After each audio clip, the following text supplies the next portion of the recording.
Welcome to this Zentangle Quickie. My name is Heather Hartwick Gladden. I'm a Certified Zentangle Teacher. And today we're going to take a look at the Tangle Greek from CZT Lara Williams. I always nose it around for something. It's like, okay, for something to jump out at me, some tangle. And say, pick me, pick me. And this one did it. And it is so neat looking. All right.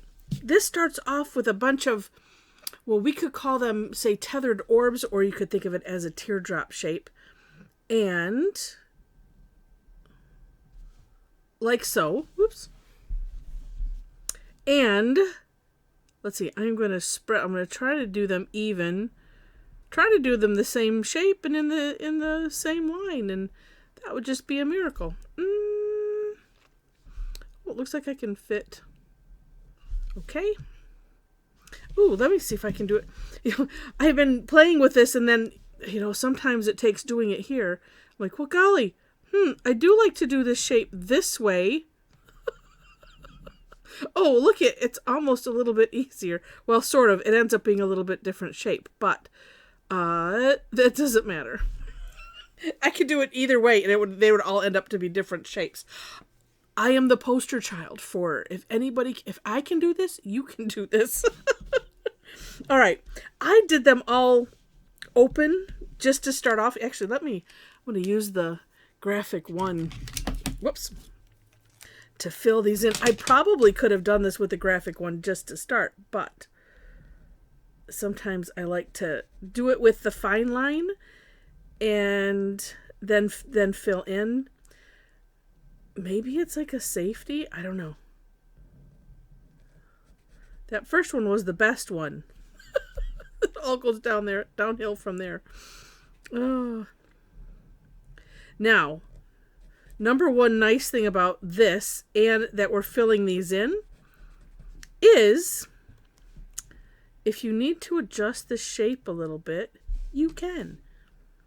Now these ones, it's like if I could get them just a little bit more uniform, that would be ever so nice.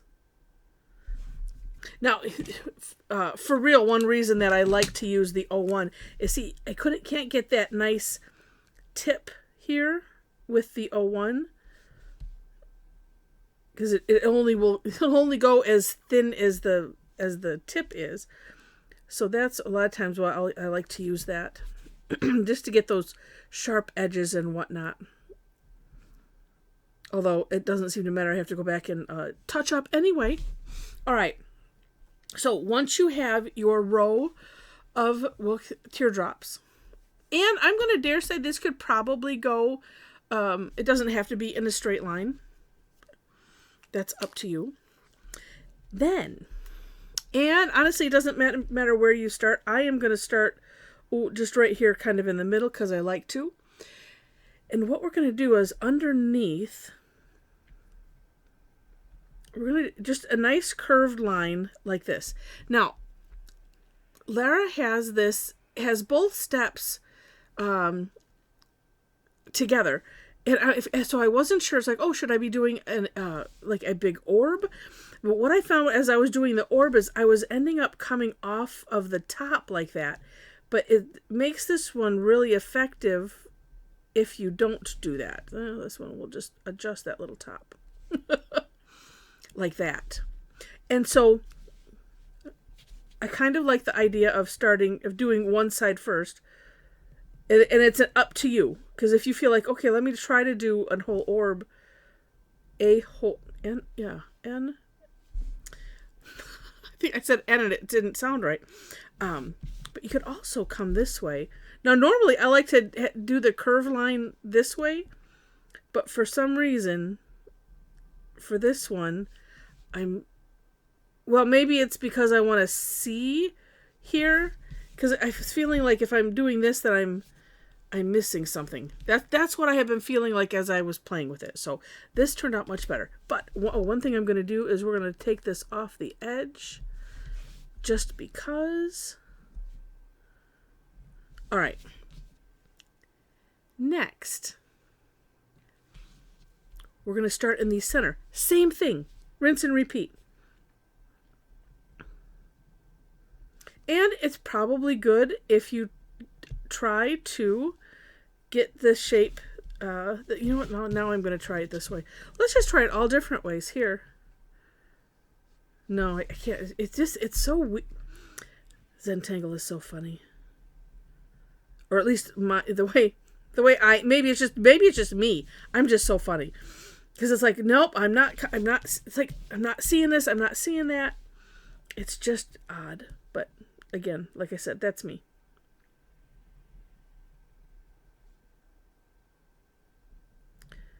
So always skipping one, but this is neat because it makes a neat pattern. And then going off the page there. With these, overlapping rings. Inter-overlapping. Yeah, that's a new term. There's the interlocking. I guess it could be interlocking. I'm not sure. All right, then last is she has put this nice little orb, filled in orb, or big dot, whichever way you want to think about it. And there would be a little partial one there, sort of one here. That's it. And it's just, take a look at the For More Inspiration link.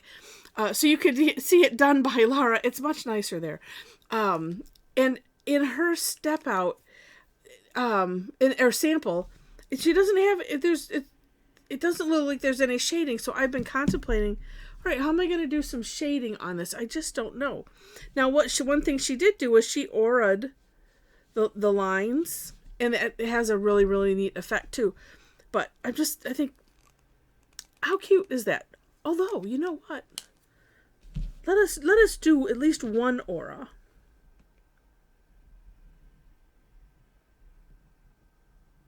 And you can kind of do C shapes, mimicking, where it goes in.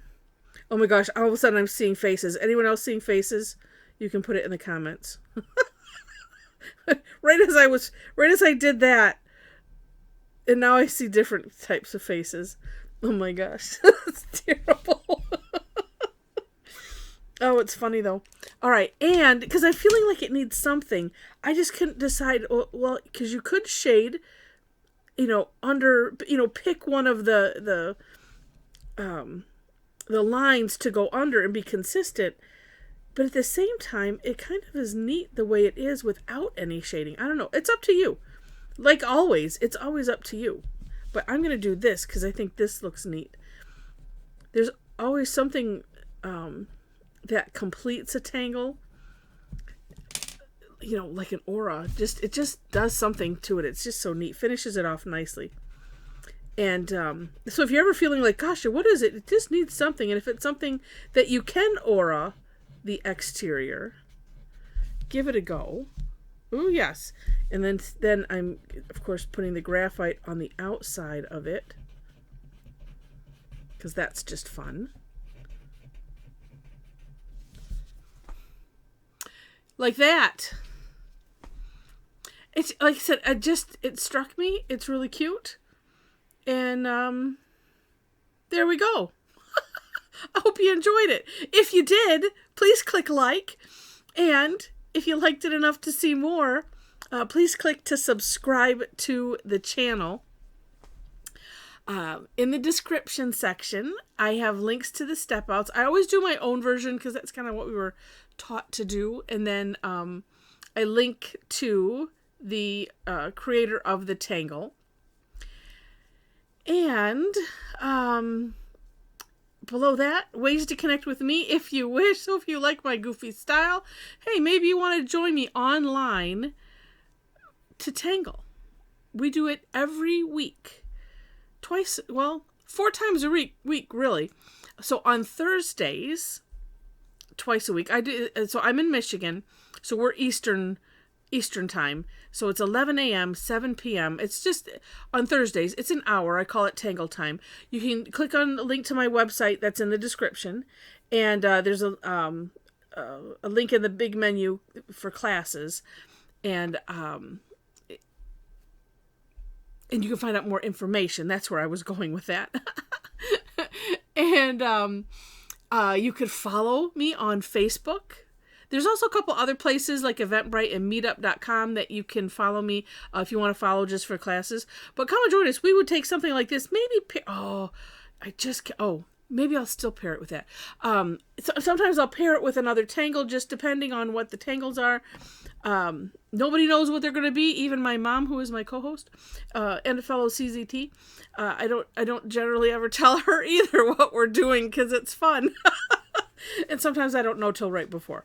But anyway, so you don't know no expectations going in and no expectations during, except to have fun and, do what you want with whatever the tangle that's presented. And we have an enormous amount of fun. So come and join us. Like I said, they're free. I do have classes also on Tuesdays. I always have the same start times just because it makes it easy. On Tuesdays, are generally paid classes, or I have one club member exclusive. It's on the first Tuesday of the month. And then the third Tuesday of the month, it's called Tough Tangle Tuesday. That one is also free. And as the name suggests, we just look at the tougher tangles and have a lot of fun, along with a lot of moaning and complaining and whining as we go. We always have fun, and there's always gorgeousness that happens afterwards. So come and join us for that. And what else? Oh, the we are people that regularly join us, and most of them are a part of the Tangle Addicts community Facebook page.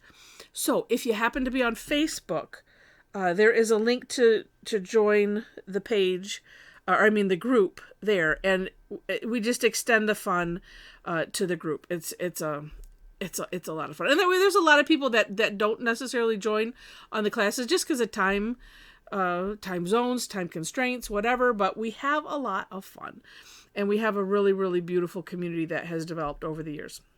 So with that, thanks so much for watching, and I wish you happy tangling.